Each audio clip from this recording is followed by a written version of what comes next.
What's up, fellas? Today we're going to be looking at Iron Reapers. They are probably the best T5 infantry in the game right now, outside of Queens and Solidars.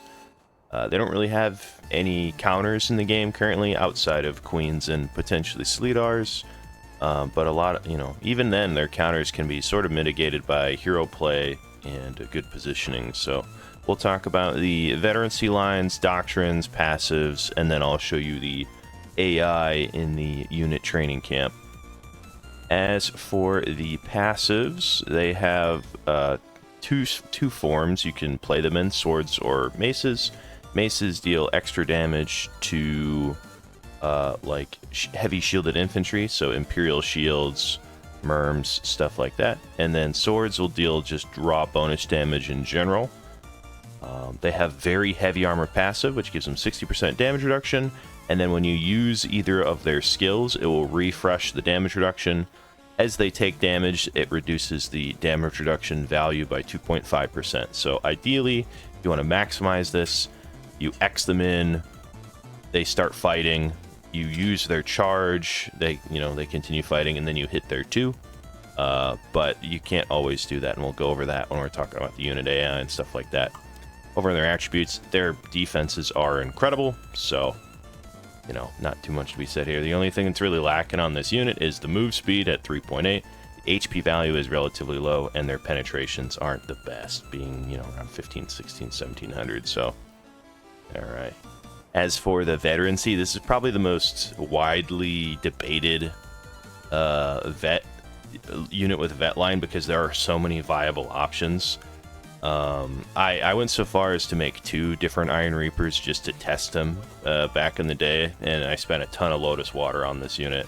And honestly, depending on your doctrines, your playstyle, and your preference, of the 5 veterancies, they all work. So this was the one I used to run a lot.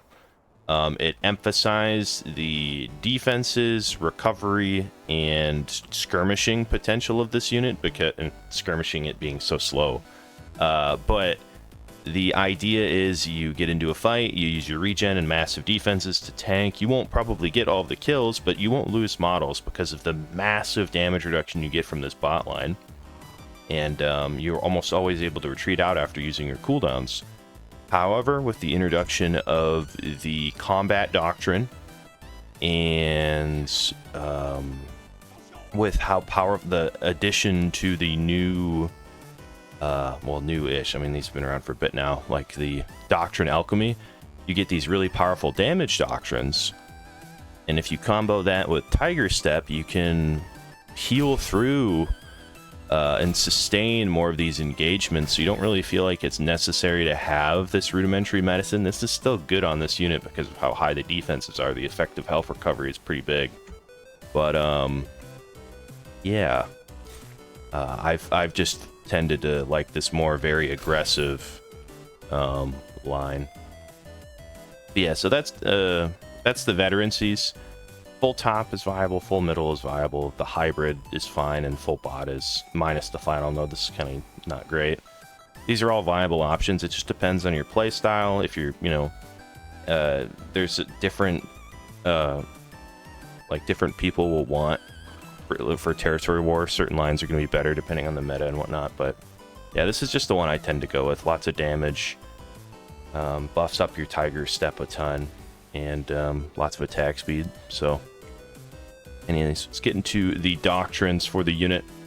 There's a couple different ways you can doctrine this unit. You could go for the full damage glass-ish cannon, if you call this unit that, doctrine setup.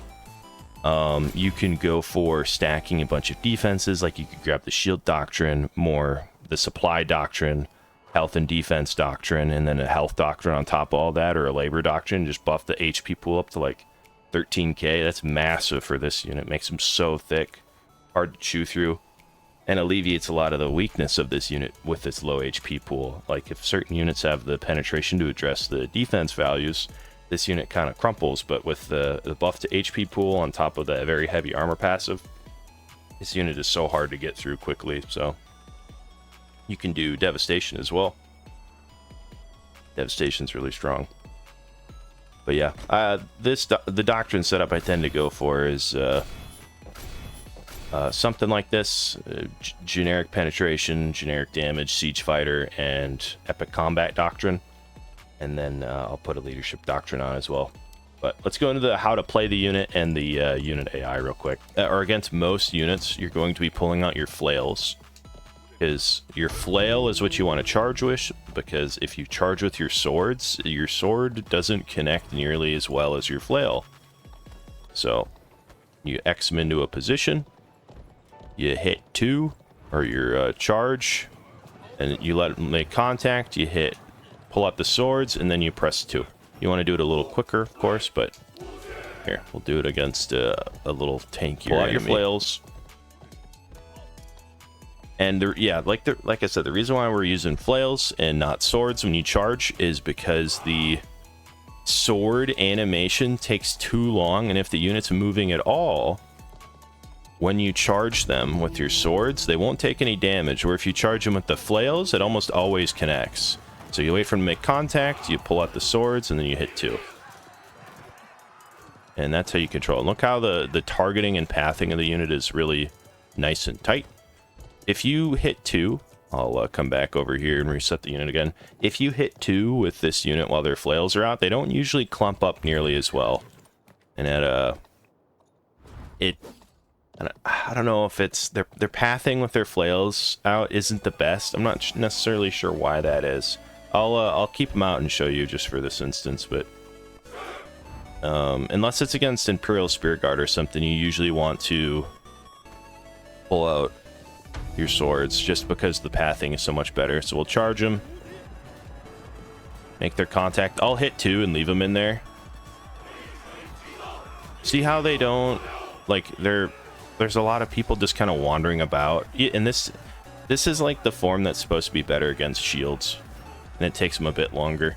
Imperial Spear Guard don't get knocked back nearly as much, so that's why the flails are better against them. But generally speaking, you want to be using swords almost exclusively. It's okay to buff up the damage of your flails because it does a lot of damage with the veterancy, and you'll outright kill most things with the charge if you have that charge line. But the pathing and the AI is so much better on swords, and they just have a much higher hit rate and stuff too.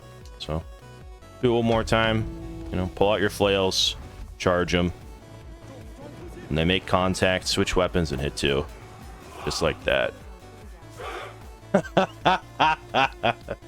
So sometimes in the training camp mode, the units are they don't count as enemies. So hopefully this was useful for you guys. Thank you so much for watching, and I'll see you guys next time.